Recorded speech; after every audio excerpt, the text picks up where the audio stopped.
Hello everyone, it's I Just Sparks Made here again. Welcome to my channel and happy new year.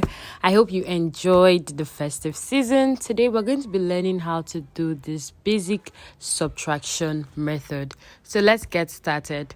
First off, you need to know how to take accurate measurements. Now when we talk about subtraction method, you have to take the fuller bust, that is the front of your bust, only by the side, connecting to the end of the other side, and then the butt you have to make sure that your client's hand is still and stable, just like on the mannequin. Then you take from the side of the butt, connecting to the fuller side of the bust, round, please, not to the front, just around. Okay, so let's get started. So these are the measurements I'll be working with.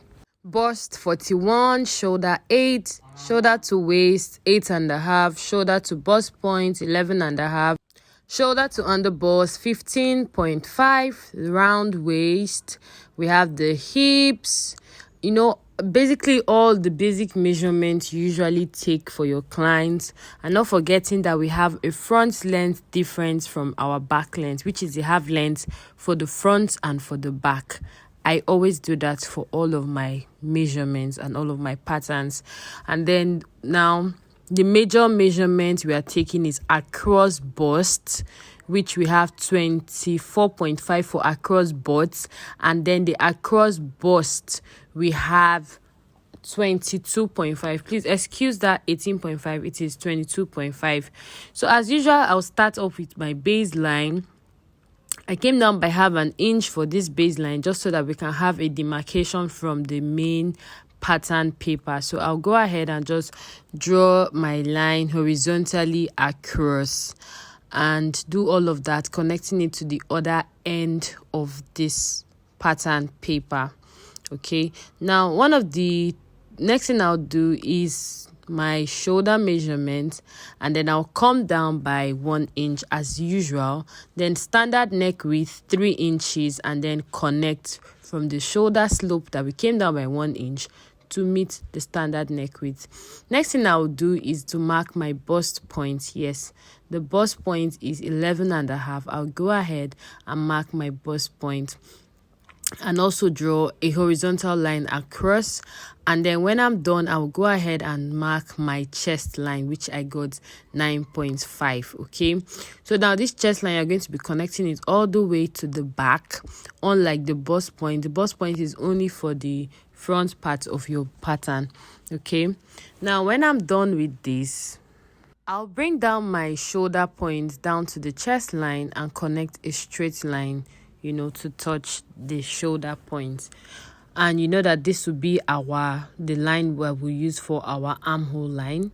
Then I'll continue with my basic measurements and place my shoulder to on the bust point, which I had 15.5. So I'm going to bring it down. Basically, if you're familiar with all of our patterns, you would flow very well with this. Now the focus of this video is to show you how to get your subtraction method pattern drafting done. Okay, when I'm done with my shoulder to my under bust, I'll go ahead and mark my shoulder to waistline, and then as usual I'll draw my horizontal line. Now if this is your first time joining and you haven't subscribed to this channel yet, please, I'm begging, kindly do so. And also, if you're a regular, if you're my bestie here, please don't forget to share this video to a fashion designer that would need it. Now from my waistline, I came down by 10.5 inches because that is her hip length. So from the waistline, I came down by 10.5 inches, and as usual, I connected a horizontal line across. Now when I checked, this pattern will not give me my dress length, so I went ahead to add up to the pattern paper so that I can have the length of the dress that I will be working with. So I went ahead to join another paper to read using my marking tape, and then I measured out my dress length. I'm using a dress length of 40 inches. So yes, I was okay with the length that I got there. Now I had to like take off the excesses because I wasn't going to be working with all of that, and so that it will not disturb my movements. Okay, so I was done and I went to the back pattern. Now for the back pattern, we're doing the same thing. We're going to bring down the chest point and then mark our shoulder, come down by 1 inch and connect back to the chest line, do our basic neck width, and then create the shoulder slope. So it's basically the same thing, but for the front there is no bust point, there's no shoulder to under bust point. So it's just basically the same thing.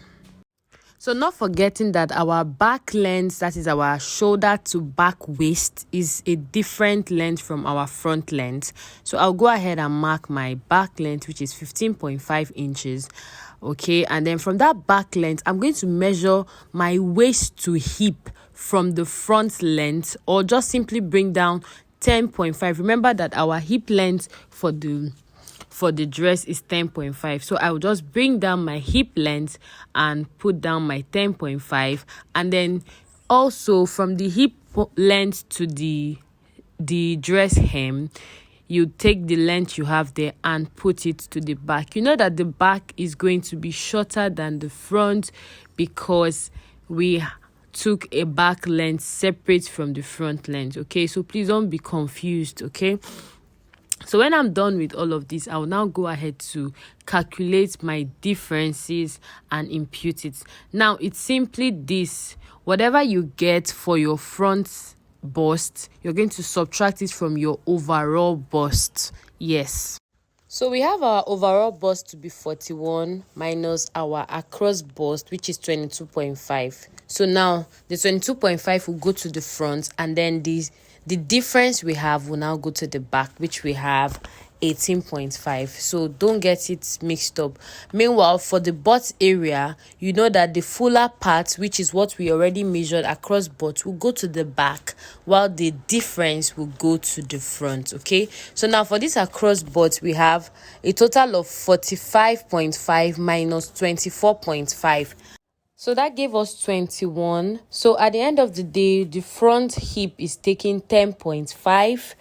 That is divided by 2. That's 21 divided by 2 is taking 10.5 to the front. And then the 24.5 divided by 2 is going to give us 12.2. So that's what's going to the back. Okay, so the back gets the fuller part. So I'm just going to be returning the same measurement I have all the way down, because I've not determined if I'm doing a pencil or a straight cut or an A-line for this pattern. I'm just using this video to show you what it looks like.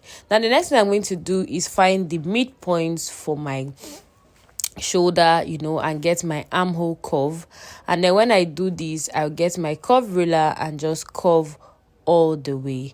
Now this is what we have gotten so far, and then our neck width is 3x3. As usual, the standard neck width is 3x3. So this is what we have so far. So this is what our front bodies look like. So I'll go over to the back bodies. Okay, so now the back bodies, I'll go ahead and put my waist plus my dart allowance on the waist, and then go ahead and fill in my butt. Now 24.5 divided by 2 is going to give us 12.2. So I'm going to go ahead and impute my 12.25 and then connect to my back waist. Now when I'm done, I'm just going to bring down the same measurement all the way down and connect to my hem point. Okay, just like I did to the front. And I'll go ahead and just finish up my pattern by creating my armhole curve. Now as usual, we'll come in from the midpoint by 1/2 inch and then create our curve using our armhole curve. Then I'll go ahead and just create my back neck curve using my curve ruler as well. So when I'm done with this, the next thing I'm going to do is come up from my hip points by 2 inches, because I want to create a dart for this pattern. Yes, I will come up by 2 inches for both the front and the back hip. And then my bust span divided by 2 is 4.5. So I will go ahead and mark my 4.5 all the way connecting from my bust point to my hip point that I came up by 2 inches, then sharing the darts across the waist, and then creating my dart for this pattern. Now for the back darts, I'm going to do the same thing, come up from my hip point by 2 inches and then come down from the chest point by 1 inches. You can actually work with your chest points or come down by 1 inches. Okay, then do the same thing, but before then I'm going to be putting down my bust dart. Remember, the difference between your front half length and your back half length is your bust dart. So I put my bust dart. My bust dart is 3 inches because my front length is 18.5, my back length is 15.5. Okay, then I'll go ahead and just finish up my back dart by putting my bust band and connecting all the way to the hip points that we came up by 2 inches. Okay, I hope you're following, and I hope that this video is as clear as I would want it to be, so that you can learn a thing or two. All right, so this is basically everything for this subtraction method. Try it and let me know what you think about it. See you on my next video. Thank you so much for watching. Thank you for sticking with me, and have a lovely new year. Bye.